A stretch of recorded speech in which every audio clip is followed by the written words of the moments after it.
Marrying into a European royal family can seem like a harrowing experience, but Tatiana Casiraghi makes it look easy. Ever since the billionaire heiress tied the knot with Princess Caroline of Monaco's son, Andrea Casiraghi, in 2013, she has nailed her position as royal consort. At the time of her wedding, pressure was high since Andrea was second in line to the throne. However, even the knowledge that she was poised to be the principality's next princess was not enough to get Tatiana off her game. Of course, the births of the royal twins, Prince Jacques and Princess Gabriella, means that Andrea was pushed back in the line of succession, and Tatiana is unlikely to ever wear the crown. That being said, she is still committed to doing her duties with grace.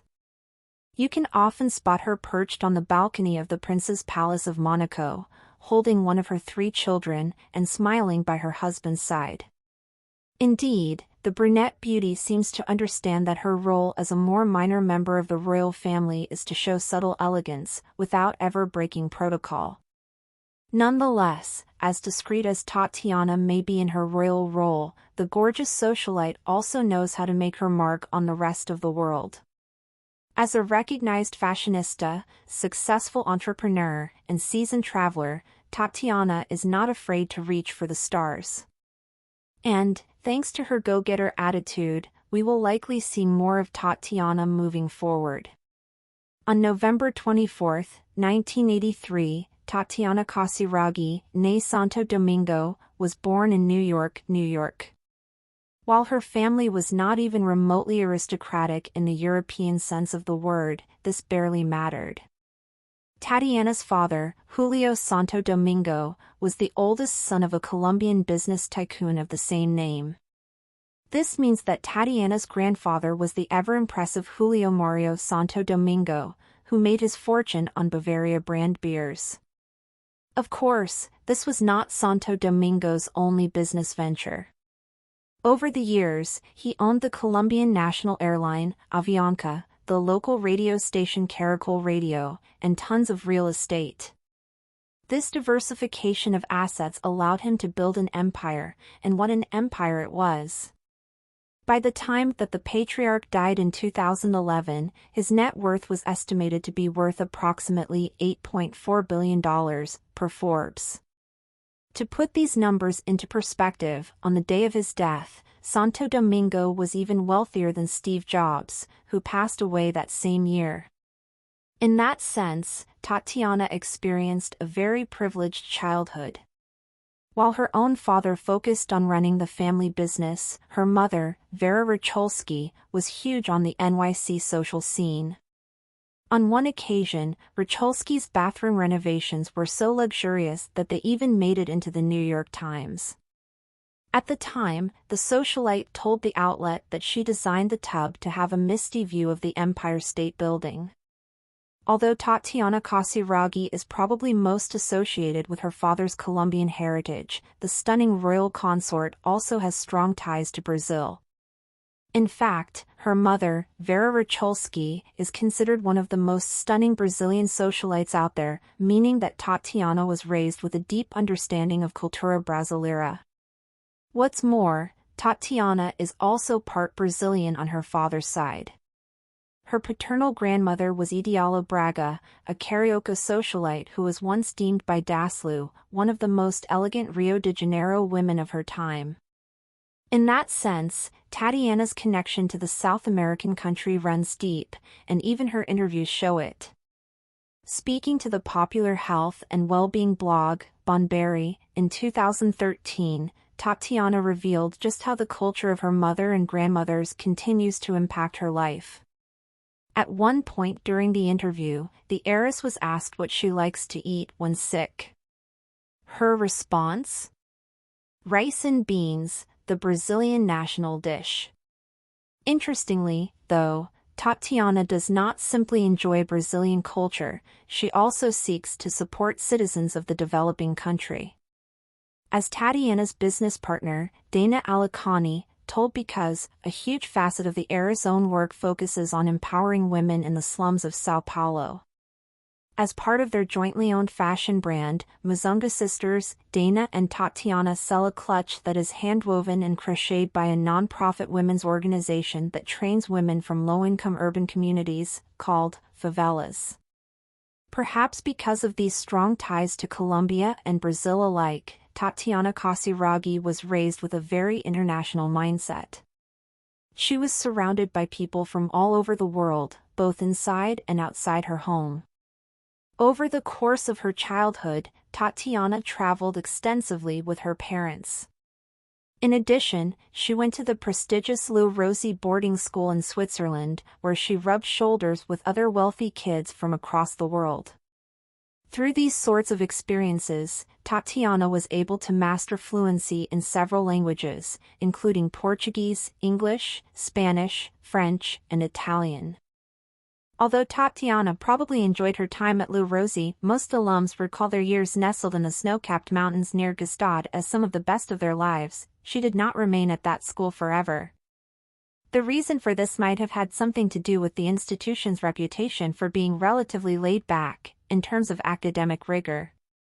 As reported by Town and Country, Le Rosey's goal in 1999, the year when Tatiana would turn 16, was to seek neither an intellectual elite nor a set of model students. It does strive, however, to avoid academic failure and/or completely deviant behavior. Eventually, Tatiana transferred to the more rigorous Lycée Fontainebleau near Paris, making her education an even more international affair. There, she met the Italian Monegasque beauty, Charlotte Casiraghi, who would later introduce Tatiana to another fellow student, Andrea Casiraghi. The rest is history. Like many other women with resources, Tatiana Casiraghi spent much of her youth experimenting with fashion. However, different from many of her peers, Tatiana seemed invested in trying out styles that had nothing to do with whatever was trending. As the heiress would later tell Bon Berry of herself and her business partner, Dana Alicani, "We definitely like fashion, but neither Dana or I are fashion victims or care to follow trends." She later added, "We wear what we like and what we feel comfortable in." Armed with this open mind, and her uniquely international perspective, Tatiana decided to throw the same old trends to the wind. Instead, she began putting together a wardrobe using boutique and artisan pieces that she had found in different corners of the world. And it didn't take long for her efforts to pay off. In 2010, Tatiana was ranked on Vanity Fair's famous International Best Dressed list. Chatting with the outlet about a few of her favorite pieces, the heiress claimed that her residence was nowhere and that her most beloved outfit was a vintage dress found at Ganesha in Ibiza. The remainder of her fashion inspiration also came from locations scattered across the globe: a pair of diamond earrings purchased in Jaipur, a 5-centuries-old ring purchased by her grandfather in the Majapahit kingdom. At the time, The Guardian called her look posh hippie meets vamp. These days, though, Tatiana prefers the expression nomad chic. Although much of Tatiana Casiraghi's life has been a whirl of jet-setting and fashion, the Colombian-Brazilian socialite is no stranger to tragedy. This was especially true in 2009 when her father, Julio Santo Domingo, died of cancer. He was reportedly just 52 years old. To make matters worse for the mourning family, it was not long before they took another major blow. Just 2 years after Tatiana's father passed away, the heiress' grandfather, the business tycoon also named Julio Santo Domingo, died, as well. In emotional terms, these losses meant empty spaces at family gatherings, but, in practical ones, they also left the Santo Domingo clan with the challenge of divvying up the family fortune. Ultimately, Tatiana and her brother, Julio Mario Santo Domingo III, each inherited 1/6 of their grandfather's wealth, making them both extraordinarily wealthy. Indeed, by 2015, Hello! Reported that Tatiana was estimated to be the 847th wealthiest person on Earth. At the time, Forbes estimated her net worth to be approximately $2.2 billion. Since then, however, the magazine has posted that Tatiana's monetary holdings have taken a 23% loss, placing her updated net worth at $1.7 billion. We're sure she's fine, though. Interestingly, it seems that Tatiana has managed her money much more efficiently than her brother. A separate report in Forbes estimated Julio's worth at $1 billion, down from $2.2 billion in 2015. Julio is currently employed as a DJ. The same year that her grandfather died, Tatiana Casiraghi made a decision that would change her life. She decided to team up with human rights activist, Dana Alakani, to create a fashion brand called Mzungu Sisters. At the time, Tatiana was mulling over her future. Although she was employed at Vanity Fair, she also dreamed of creating an online store where people could buy cute clothes from across the world without having to travel. Meanwhile, her friend, Dana, was planning to launch an ethical fashion brand. Before long, the dynamic duo put their ideas together to create a fair trade brand that sources handmade artisan goods from different countries. The Mzungu sisters were officially in business. Chatting with the Because about their work, Dana reflected on the way that the brand seeks to uplift communities across the world, sharing, "One of our main goals is to raise awareness of the crafts of the local artisans we work with. By exposing these traditional items of national heritage to an international audience and new markets, we aim to support local economies. One of the ways that they do that is by paying their artisans fair wages." As described on the Mzungu Sisters website, all of the artisans we work with are directly paid a living wage for the goods they produce for us. The store also says that it exceeds the standards set by the International Labor Organization for ethical production. When Tatiana Casiraghi decided to tie the knot with the handsome Andrea Casiraghi, few were surprised. The duo had first crossed paths in boarding school and been in love for years. In fact, they first became official in 2006 and even welcomed a baby boy, Alexander Casiraghi, in 2013.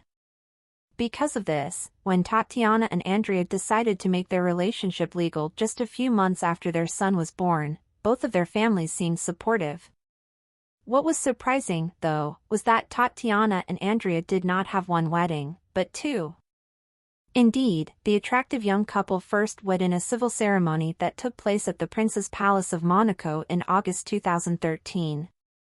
Leading up to this summertime event, Tatiana celebrated her last days of singledom by soaking up the sun. The heiress mother-in-law-to-be, Princess Caroline, even lent her a yacht to use for her bridesmaids' dinner. 6 months later, the pair wed again, this time in a totally different setting. Far from the Mediterranean ambience that marked their first bash, the couple held their religious wedding at Rougemont Church in Gstaad, Switzerland. While thick, luscious snowflakes fell from the night sky, Tatiana and Andrea said their religious vows in a stone church illuminated by candles. Wearing a white fur cape over her bespoke Valentino gown, the bride looked like a snow queen. To keep the paparazzi away from the event, the Monegasque police provided security. Tatiana Casiraghi and Andrea Casiraghi did not take long to start building their family life. Before they even got married, they already had a son, Alexander Casiraghi. And, just 2 years later, they were joined by a daughter, who they named India Casiraghi. Their third child, Maximilian Casiraghi, was born in 2018. All in all, Tatiana appears like a very present mother. Unlike other royal wives or even entrepreneurs, she does not seem to be afraid to get involved in all the messy parts of parenthood. As she told the blog, 9 in the Mirror, Tatiana was especially exhausted during her second pregnancy because she kept so busy running around after the first one. Quips aside, even though child-rearing has its challenging moments, Tatiana told the outlet that she likes to focus on the positives. "I'm a very nostalgic person, so I have already forgotten all of the bad sides of having a newborn and only remember the good sides. I'm sure the second the next baby is born I will remember all of the difficult moments again." It goes without saying, though, that one of the hardest parts of taking care of 3 kids is balancing that responsibility with her clothing brand, Mzungu Sisters. In the same interview, Tatiana revealed that she has cut back on business trips. She also admitted, "I don't really go on maternity leave, it's hard to switch off and say bye when it's your own business. It's no easy feat to juggle motherhood with entrepreneurship and royal responsibilities, but Tatiana Casiraghi seems to do it all. Chatting with 9 in the Mirror, the busybody heiress confessed that, since having kids, she does not always remember to prioritize herself. There's so much that has changed since becoming a mother that I don't even know where to start. I guess I don't put myself first anymore. That being said, Tatiana seems to understand that self-care is key to keeping up the rhythm in her fast-paced daily life. As the socialite told Bon Berry, she enjoys engaging with traditional medicine as a way to relax. I love acupuncture and reflexology. They can usually fix just about anything that's wrong. On top of those things, Tatiana takes care of herself by enjoying certain routines. She generally starts her day by drinking hot water with lemon as soon as she wakes up. And she also tries to get good sleep when she's on the road. Naturally, Tatiana also tries to incorporate nutritious foods into her diet. In the same interview the heiress shared, "I try to eat good fresh produce and avoid processed foods as much as possible." In practice, this means cooking meals with plenty of whole grains and lots of veggies. One of Tatiana's favorite meals is a quinoa salad with mint, cucumber, tomatoes, and any other seasonal vegetables. In her opinion, this combination is fresh and delicious. If it ever seems like there is anything that Tatiana Casiraghi cannot do, you might want to think again. Beyond her duties as a mother, a royal consort, and a boho fashion entrepreneur, Tatiana has also developed an interest in an unlikely area, interior decor. In a conversation with Vogue, the heiress revealed that clothing is not the only thing that she likes to pick up on her shopping trips across the world. She also likes to buy unique fabrics, baskets, vases, and rugs to make her own home look beautiful. That being said, Tatiana is no pack rat. Rather than filling her house with random decorations, the socialite prefers to switch things out every once in a while to keep things fresh.